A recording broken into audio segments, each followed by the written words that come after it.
Economics के chapters में उत्पाद, पैसा, श्रम, काम, इस तरह के तमाम शब्द बार बार सुनने और पढ़ने को मिलते हैं, लेकिन सबसे ज्यादा जरूरी शब्द है श्रम। अगर हमने श्रम को ही ठीक तरह से नहीं समझा तो फिर हम इकोनॉमिक्स को ठीक तरह से नहीं समझ पाएंगे। इसीलिए पिछले 2 एपिसोड्स हम लोगों ने किए हैं श्रम के ऊपर, और आज का ये एपिसोड भी श्रम को लेकर ही है।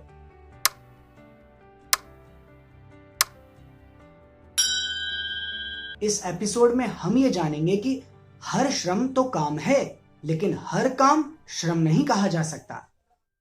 अब ये देख लीजिए, मैं खाना पकाता हूं तो ये श्रम है, लेकिन मैं ये खाना खुद खाता हूं तो ये श्रम नहीं है। अगर मैं बच्चों को पढ़ाता हूं तो ये श्रम है, लेकिन अगर मैं खुद पढ़ता हूं तो ये श्रम नहीं है। अब कोई स्टूडेंट खूब पढ़ाई करता है, पूरी पूरी रात पढ़ाई करता है, थक कर चूर हो जाता है और फिर कहता है कि देखो जी, मैंने तो कितना श्रम किया। लेकिन भाई, इकोनॉमिक्स की भाषा में इसे बिल्कुल भी श्रम नहीं कहेंगे। श्रम तब होता जब ये पढ़ाई इस व्यक्ति ने, इस स्टूडेंट ने अपने प्रोफेशन के बतौर की होती, यानी पढ़ाई करना इसका पेशा होता, इसका जॉब होता, तब तो कहते कि ये श्रम है। लेकिन ये पढ़ाई ये स्टूडेंट खुद अपने लिए कर रहा है, इसलिए इसे हम श्रम नहीं कहेंगे, चाहे ये पूरी रात पढ़ा हो, चाहे 2-2, 3-3 दिन लगातार पढ़ लिया हो। मान लीजिए किसी के घर में सावित्री नाम की एक आया है जो बच्चों की देखभाल करती हैं। वे बच्चों को नहलाती हैं, खाना खिलाती हैं, उनका मनोरंजन करती हैं और सुला देती हैं। वे कई और चीजें भी करती हैं। ये सारी ही चीजें श्रम कहलाती हैं। सावित्री अपने घर में अपने बच्चों की देखभाल का जो काम करती हैं, वो भी श्रम होता है।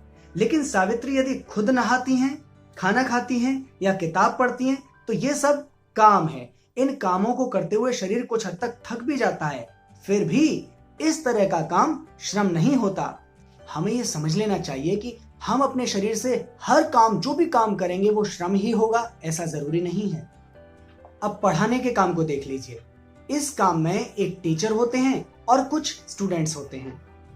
इस काम में किसी भी तरीके का कच्चा माल नहीं होता। हाँ, इसमें कुछ सहायक सामग्री जरूर होती है।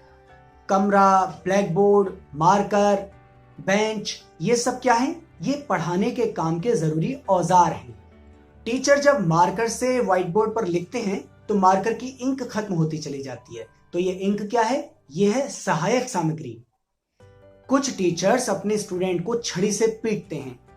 छड़ी से पीटना पढ़ाने के श्रम का कोई स्वाभाविक जरूरत नहीं है, इसलिए पढ़ाने के काम में छड़ी ना तो कोई औजार है और ना ही कोई सहायक सामग्री है। पढ़ाने के काम में छड़ी एक अनुचित चीज है और इसीलिए इसका श्रम से कोई वास्ता नहीं है, कोई लेना देना नहीं है। अगर कोई टीचर अपने स्टूडेंट को पीटते हैं, छड़ी से पीटते हैं, तो निश्चित तौर पर स्टूडेंट और टीचर के बीच में जो रिलेशन है, जो रिश्ता है, वो खराब है। इसलिए छड़ी हाथ में देखकर मास्टर साहब को श्रम करते हुए मत समझ लीजिएगा। अगर कोई टीचर अपने स्टूडेंट्स को पढ़ाते हैं तो ये श्रम होगा, लेकिन पढ़ना श्रम नहीं होगा। मतलब टीचर तो श्रम कर रहे हैं, लेकिन बच्चे जो हैं वे श्रम नहीं कर रहे हैं। अगर किसी खेल के कोई कोच अपने बच्चों को ट्रेनिंग दे रहे हैं तो वो श्रम कहलाएगा, लेकिन बच्चे खेल रहे हैं ये श्रम नहीं कहलाएगा। अर्थशास्त्र यानी इकोनॉमिक्स के हिसाब से अगर देखें तो अगर हम सुबह सुबह ठंडी हवा में सैर करने के लिए निकलते हैं तो ये कतई श्रम नहीं है। अगर हम कोई अखबार पढ़ते हैं तो ये बिल्कुल भी श्रम नहीं है। जमीन के अंदर खदानों में कोयला, धातु, गैस, तेल, इस तरह की चीजें होती हैं जिन्हें हम निकालते हैं बाहर और इसे खनन का काम कहते हैं। इसी तरह से कुदरती तौर पर बहने वाली नदियों में, समुद्रों में मछलियां होती हैं, मोती होते हैं, उन्हें बाहर निकालने का काम भी खनन कहा जाता है। मतलब कुदरती तौर पर जो चीजें जमीन या नदियों या समुद्रों के अंदर होती हैं, उन्हें बाहर निकालने के श्रम को खनन का श्रम कहते हैं। खनन के श्रम में कोई कच्चा माल इस्तेमाल नहीं होता, इसमें सिर्फ सहायक सामग्री और औजार इस्तेमाल होते हैं। खनन के श्रम से जो चीजें पैदा होती हैं उनका इस्तेमाल फिर कच्चे माल के बतौर दूसरे किस्म के श्रम में हो जाता है। जमीन के अंदर कोयला तो बड़े बड़े टुकड़ों के रूप में मिल जाता है, लेकिन बाकी धातु जो होती हैं वो हमें इस तरह से नहीं मिलती।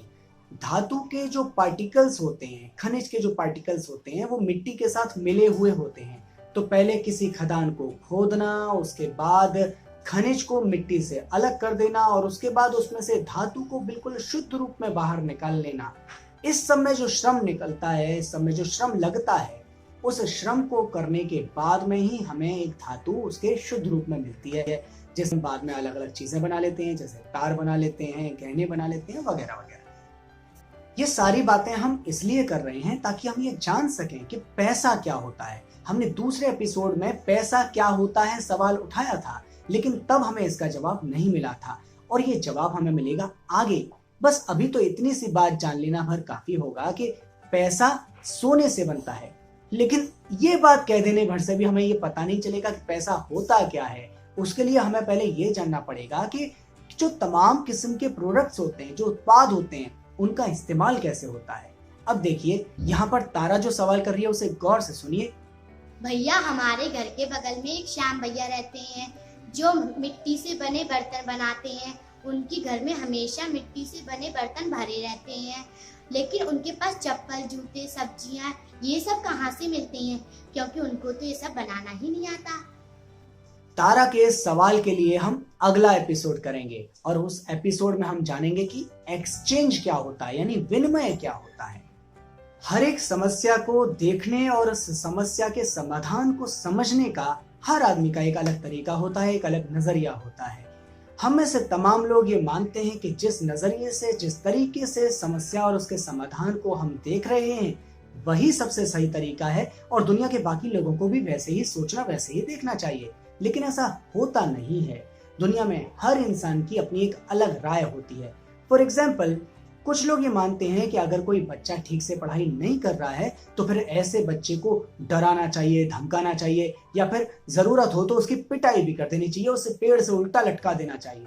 लेकिन दूसरे लोग ऐसा मानते हैं कि अगर बच्चा पढ़ने में रुचि नहीं रखता है तो ऐसे बच्चे को प्यार से समझाना चाहिए, और अगर हम उसे प्यार से समझाएंगे, रुचि से उसे समझाएंगे, तो जरूर बच्चा उस पूरे चैप्टर को, उस पूरे पाठ को, जो कुछ हम उसे पढ़ा रहे हैं, उसे ठीक तरीके से समझने की कोशिश करेगा। इकोनॉमिक्स को लेकर भी इसी तरीके से दुनिया के अलग अलग लोगों की अलग अलग फिलॉसफी, अलग अलग दर्शन होता है। तो हम क्या करेंगे, हम आगे के एपिसोड्स में थोड़ा थोड़ा फिलॉसफी, थोड़ा थोड़ा दर्शन शास्त्र इस इकोनॉमिक्स के साथ में मिलाकर आपके सामने पेश करेंगे और मुझे उम्मीद है कि आपको ये जरूर पसंद आएगा।